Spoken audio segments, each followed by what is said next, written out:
दादाजी का कमरा।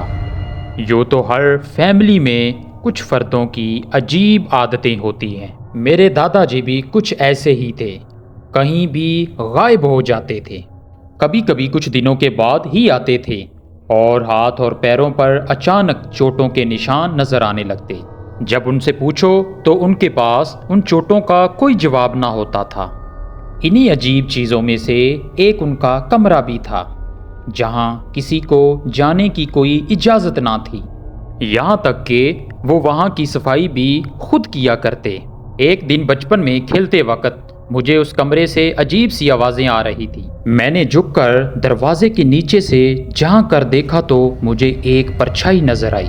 तभी मैंने देखा कि कमरे से खून की एक तेज धार बह रही थी।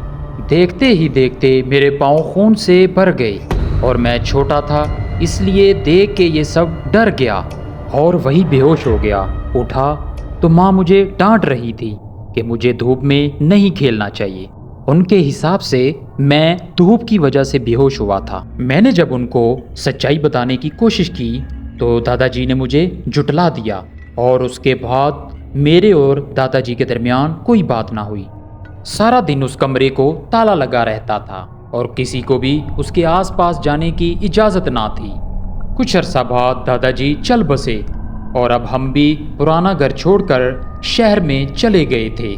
सब कुछ ठीक चल रहा था। शहर में पापा की जॉब भी काफ़ी अच्छी चल रही थी और अब मैं भी कॉलेज जाने लगा था। और एक दिन ऐसे ही घर पर बैठा मैं मोबाइल यूज़ कर रहा था। पापा की कॉल आ गई और पापा ने कॉल पे बताया कि अब हमने कुछ काम से दादाजी के पुराने घर जाना है और हम अगले दिन रवाना हो गए। तकरीबन 10 साल बाद मैं जब वापस उस घर में आया तो तब भी मैंने देखा कि किसी की भी हिम्मत नहीं हो रही थी उस कमरे के आसपास जाने की। बचपन के उस वाकया की वजह से मैंने हथौड़ी ली और उस कमरे के लगे ताले को तोड़ दिया। मुझे दिल ही दिल में खुशी तो बहुत हुई, लेकिन डर भी अंदर भर गया कि आखिर ऐसा क्या था कि जो दादाजी हमसे छुपा रहे थे। अंदर घुसते ही मुझे कई तरह की अलमारियां दिखी जिनमें तरह तरह की चीज़ें रखी हुई थी। कई सारे कलश, कई लाल कपड़ों में बंधे ताले, चीनी मिट्टी के बर्तन, न जाने क्या क्या। कमरे के बीचों बीच दीवार पर एक बड़ी तस्वीर लगी थी। वो तस्वीर एक घर की थी जो एक नदी के किनारे बसा था। इतनी खूबसूरत तस्वीर को बंद कमरे में नहीं होना चाहिए था।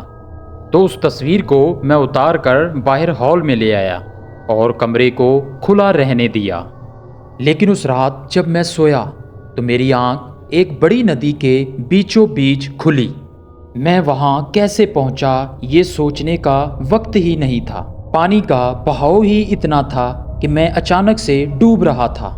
जैसे तैसे मैं बच बचा के किनारे तक आया तो हैरत ये हुई कि वहाँ वही घर था जो दादाजी के कमरे में तस्वीर पर बना था। ये सब देखकर मेरे पैरों तले ज़मीन ही निकल गई। मगर दिल तब हिला जब मैंने थोड़ा दूर देखने की कोशिश की। वो घर बिल्कुल मेरे पुराने घर जैसा ही था, जिसके हॉल में मैं कुछ देर पहले सो रहा था। ये सब एक बुरे सपने की जैसे लग रहा था और जिसे तोड़ने के लिए मैं अपने घर की तरफ भागा। भागते हुए जब मैं उस घर के नज़दीक पहुंचा तो एक गहरी सांस भरते हुए मैंने आंखें बंद कर ली, इस उम्मीद से कि शायद ये भयानक सपना ख़त्म हो जाएगा। लेकिन तभी ही भारी चीज़ से किसी ने मुझ पर हमला कर दिया और मैं ज़मीन पर गिर गया। जब मेरी आंख खुली तो मैं घर पर ही था। जब मैंने चारों तरफ देखा तो कई सारे लैंप्स झूमर में बदल चुके थे जो जंग खाए कई सालों से बंद पड़े थे। ग्राउंड फ्लोर पर कोई और कमरा नहीं था। सामने की ओर सीढ़ियां थी। चारों तरफ बस धूल और मकड़ी के जाले थे, जैसे कई सालों से किसी ने वहां पर पाँव भी ना रखा हो। मैंने सीढ़ियों की तरफ चलना शुरू किया तो धीरे से लाल सुर्ख खून सीढ़ियों से नीचे की तरफ बहता आ रहा था। कब वो खून मेरे पैरों के पास आ पहुंचा मुझे पता ही नहीं चला। मेरा दिमाग और जिस्म एकदम जम से गए। मेरे दिमाग में बचपन का वही वक्त घूमने लगा जब दादाजी के बंद कमरे से खून बह रहा था। मुझे कुछ समझ न आई और मैं सीढ़ियों से ऊपर भाग गया। कौन ठीक सामने वाले कमरे से निकल रहा था। वही दादाजी वाला बंद कमरा। जब मैंने नीचे से देखा तो मुझे फिर से वही परछाई दिखी, जैसे बचपन में दिखी थी। उस कमरे से अब भी आवाज़ें आ रही थी, लेकिन इस बार उस कमरे के दरवाजे पर कोई ताला नहीं था। मैंने जब वो दरवाज़ा खोला तो मेरे रोंगटे खड़े हो गए। मेरे सामने एक बूढ़ा आदमी बैठा था जिसकी पीठ मेरी तरफ थी। वो उस तस्वीर को ही देख रहा था तो वो मुझसे बोला, मैंने तुम्हें यहाँ आने से मना किया था ना। वो आवाज़ सुनकर मैं डर गया। वो आवाज़ मेरे दादाजी की ही थी। डर के मारे मेरी चीख निकल गई और मेरी चीख की आवाज़ सुनकर उस आदमी ने अपनी गर्दन पूरी तरह घुमा ली। वो आदमी कोई और नहीं बल्कि मेरे दादाजी ही थे। वो बहुत ही ज़्यादा भयानक लग रहे थे। उनके चेहरे की खाल लटक रही थी और उनके मुंह की हड्डियां दिख रही थी। उनको देखते ही मैं कांपने लगा और मुझे फिट्स पड़ने लगे, जिसकी वजह से मैं बेहोश हो गया। आँख खुली तो मैं अपने घर में वापस आ चुका था। मेरे घर वाले अब भी चैन से सो रहे थे।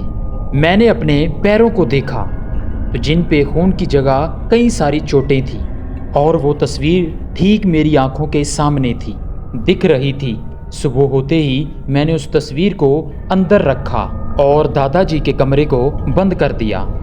जब मैंने अपनी मम्मा और पापा को किस्सा सुनाया, पहले तो उन्होंने मुझे कमरा खोलने के लिए बहुत डांटा, फिर बाद में बताया कि दादाजी को भूत दिखते थे कि वो अपने अंतर मंतर की वजह से लोगों के अंदर से भूत भगाते थे।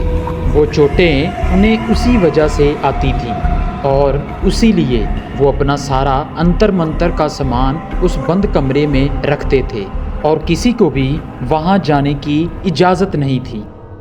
ये बात सुनकर मेरे होश उड़ गए थे।